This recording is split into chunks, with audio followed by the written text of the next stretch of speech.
好，咁我哋今日會整 tiramisu 嘅健康版，咁就用個豆腐取代咗個芝士啦。首先咧，我哋要浸咗個餅先，咁咧我哋將啲餅咧可能搣碎少少，因為我哋今日個兜咧係咁樣細細杯嘅，咁都可以用翻你屋企有嘅。即係將浸開咗個咖啡咧，就倒咗喺個平啲嘅兜入邊咧，浸落去，佢大概兩面都浸咗就可以拎翻上嚟㗎，就唔使咧令到佢浸到太腍嘅。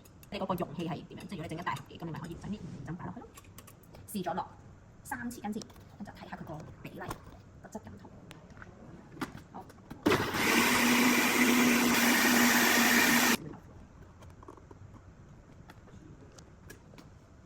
再加1匙羹嘅 shake， 咁我哋用呢個 shake 去取代咗佢本身嘅甜味啦，就所以唔使加好多糖都已經入嚟啦。嚟咯，加就咁先，大概係呢個結嘅程度就可以啦。